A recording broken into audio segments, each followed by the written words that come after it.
तो कोई भी रोक नहीं पाएगा। Step by step, week by monthly basis performance 100% increase होगा।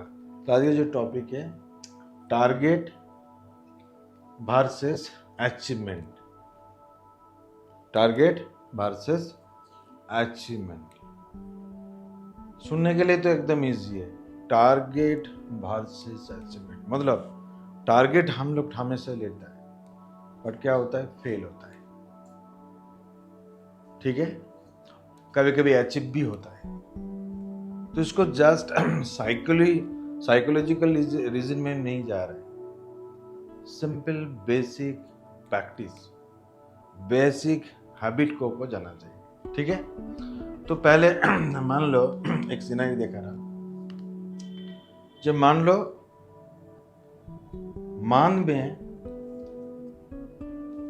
1200 जो सर्विसेज है, मतलब जो बीजीबी केसेस है, जो बैकग्राउंड वेरिफिकेशन है, 1200 केस एम्प्लॉय का एड्रेस वेरिफिकेशन तुम हैंडल करें।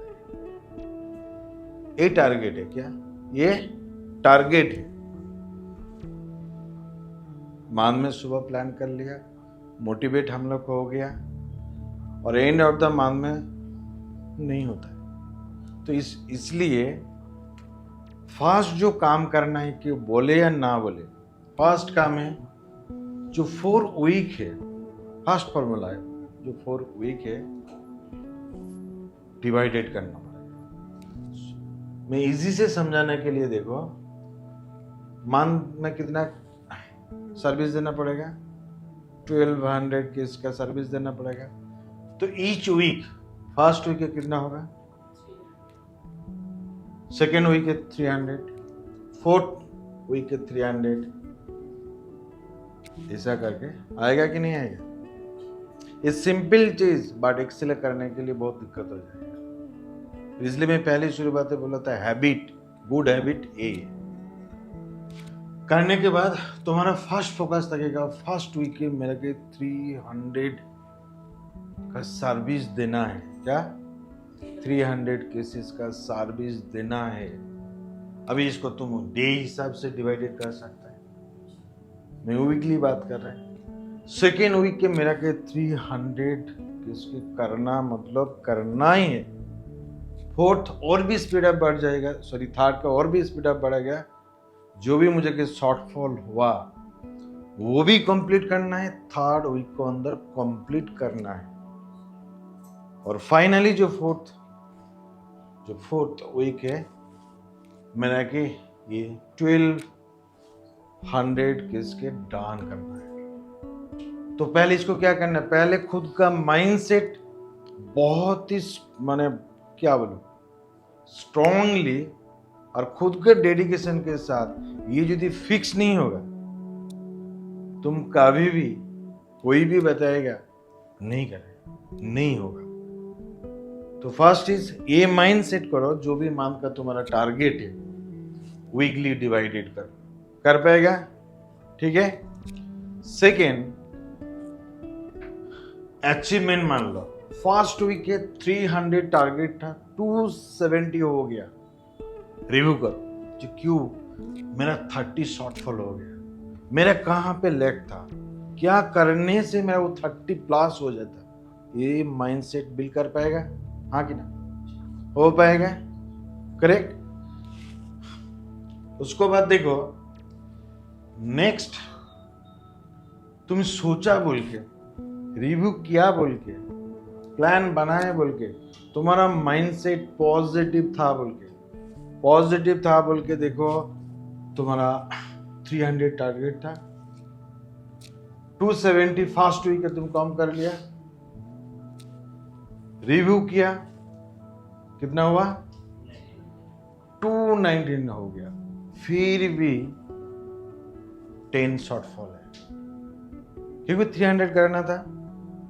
और भी तुम एनालिसिस कर रहे, अरे जो पेंडिंग केस नेक्स्ट वीक आया था, क्लाइंट केस बस सर्विसेज ज्यादा हम लोग को प्रोवाइड नहीं किया, मैं बहुत इतना सोचा नहीं था। ऐसा करके सोचना है, मैं इतना सोचा ही नहीं था। समझ में आ रहा है? जो भी वर्किंग एक्टिविटीज डेली बेसिस हो रहे हैं वो चलते रहेगा। अब तुम्हारा माइंड में एक्सेल चलता रहेगा। अब देखा 2 वीक अच्छा प्लानिंग, अच्छा एक्शन और अच्छा गुड कम्युनिकेशन क्लाइंट के साथ, जो एसओपी है, जो चेकलिस्ट है, वो तुम फॉलो कर लिया, तुम 350 अचीव कर लिया मंथ के अंदर जो 3rd वीक है। समझ में आ रहा है? जो 3rd वीक है अचीव किया। किस लिए अचीव हुआ ना? तुम 2 मंथ बहुत अच्छा से एनालिसिस किया, मेरा खराब हो जा रहा है, मेरा खराब हो जा रहा है, मेरा टारगेट अचीवमेंट नहीं हो रहा है। प्लस हुआ कि नहीं हुआ? 350 प्लस हुआ। अभी कुछ भी इन सर्कमस्टेंस में भी और भी बेटर हुआ, थोड़ा कम हुआ बट थोड़ा ज़्यादा हुआ, 300 प्लस हुआ, मतलब 340 केसेस, वेरिफिकेशन केसेस हम लोग सर्विस दे दिया। मतलब पहले जो तुम सोचा था कितना सोचा था? 1200 सर्विस देने के लिए सोचा था। अचीवमेंट कितना हुआ?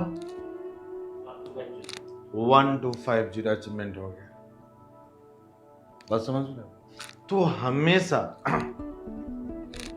वीकली वीकली वीकली वीकली जो भी ऑपरेशन एक्टिविटी होता है उसका हमेशा एनालिसिस करना पड़ेगा, तब जाकर तुम्हारा अचीवमेंट होगा। अदरवाइज ब्लैंक लगेगा, तुमको पता ही नहीं चलेगा टारगेट हो रहे, क्लाइंट का हेल्प हो रहे, ना खुद का इंसेंटिव के हेल्प हो रहे, ना इधर कंपनी जो गोल जो टारगेट है ना वो अचीव हो रहे, ना तुम्हारा परफॉर्मेंस कुछ लीडरशिप क्रिएट हो रहा है, कुछ भी नहीं हो रहा है। समझ में आ रहा है? तो फर्स्ट इसको ऊपर फोकस करो।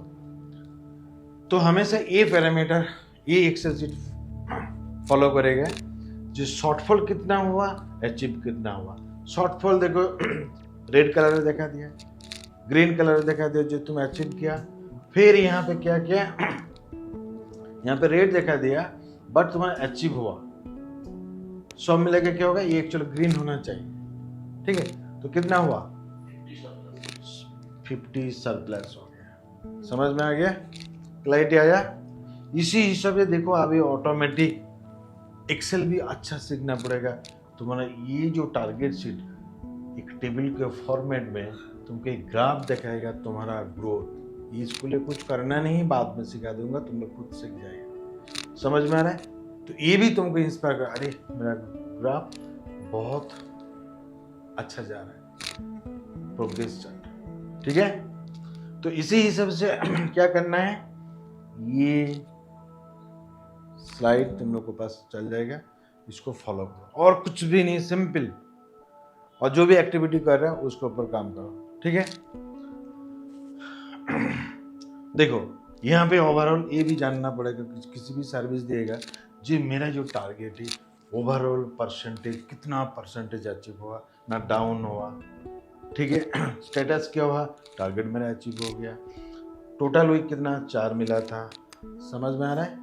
तो ये फंडामेंटल दिमाग में रखना पड़ेगा। ये ऑपरेशन काम से तुमको कोई भी बीट कर नहीं पाएगा। तुमको पता नहीं चलेगा कब धीरे धीरे करके तुमको इम्प्रूवमेंट हो रहा है, कब तुम्हारा मैनेजरियल जो स्किल है वो कितना बिल्ड हो गया। समझ में आ गया? अभी ये सारा चीज़ तो हो गया।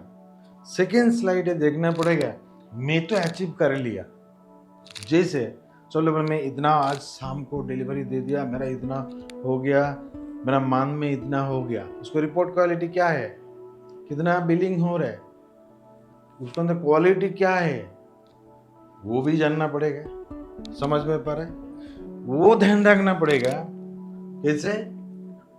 जो मैं रिपोर्ट केस दिया था, जो क्लाइंट के मैं केस डिलीवरी किया था, जो वेरिफिकेशन में रिपोर्ट दिया, जो भी मैं सर्विसेज दिया, तो क्लाइंट का सेटिस्फेक्शन जो रेशियो है कितना परसेंटेज है।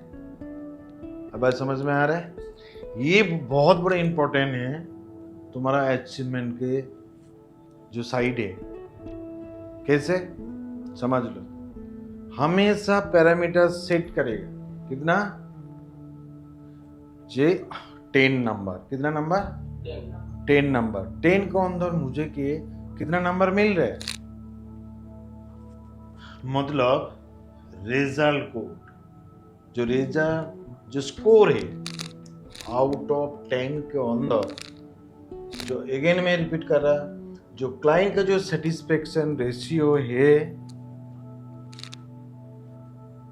कितना? 10। तो इसी जगह से क्लाइंट मेरा के कितना नंबर दे रहा है? आउट ऑफ 10 के अंदर 4 रेटिंग दे रहे, 3 रेटिंग दे रहे, 9 रेटिंग दे रहे, ना 10 के 10 दे रहे। कौन एनालिसिस करेगा? खुद एनालिसिस करेगा। ये दिमाग में थकना चाहिए, क्लाइंट सेटिस्फेक्शन रेट और रेशियो क्या मुझे के दिएगा। सोचेगा, अभी से सोचेगा। Second, service quality. जैसे हम लोग को इंडस्ट्री में सर्विस क्या होता है? टैट, टाइम के साथ करना है, क्वालिटी चेक करना है, ठीक है, समझ पा रहे? तो उसी जगह से मेरा कितना नंबर मिल रहा है, कितना रेटिंग मिल रहा है। टीम परफॉर्मेंस, जो लोग इन्वॉल्वमेंट है यहाँ पे, टीम मतलब पहले में बात किया, हो सकता है हम लोग को क्लाइंट वो भी टीम है, हो सकता है तुम्हारा सराउंडिंग जो हेल्प कर रहा है, हो सकता है कुछ सीनियर हो सकता है, हो सकता है हम लोग वेंडर हो सकता है, कोई भी हो सकता है। एज ए टीम परफॉर्मेंस, तुम्हारा बिहेवियर, तुम्हारा कम्युनिकेशन, तुम्हारा चैलेंजेस, तुम किस हिसाब से कम्युनिकेट किया, किस हिसाब से सॉल्यूशन ढूंढा, किस हिसाब से सॉल्यूशन मांगा, समझ पा रहे? तो इसी वजह से टीम मैनेजमेंट की जगह से वहां पे तुमको सोचना पड़ेगा, जो मेरा परफॉर्मेंस जो रेशियो हो, जो रेटिंग है कितना होना चाहिए। क्लाइंट है क्या? तो ये भी ध्यान देना चाहिए। और सिंपली चेक लिस्ट फॉलो, माने इस SOP स्टैंडर्ड ऑपरेशन जो प्रोसेस है, जो मैं पहले ही बताया, कुछ भी काम को अंदर डू और डू नॉट होता है। क्या करना चाहिए, क्या क्या करना चाहिए और क्या क्या करना नहीं चाहिए, ये ध्यान रखना चाहिए। क्लाइंट आ गया तो कोई भी रोक नहीं पाएगा। Step by step, week by monthly basis performance 100% increase होगा, ना डिक्रीज होगा। तो अभी से ये SOP टीम को ऊपर ध्यान दो, सर्विस मांगो, रिक्वायरमेंट मांगो, क्वालिटी के ऊपर फोकस करो और क्लाइंट सेटिस्फेक्शन के ऊपर फोकस करो। तो इसी हिसाब से चलना है, ठीक है।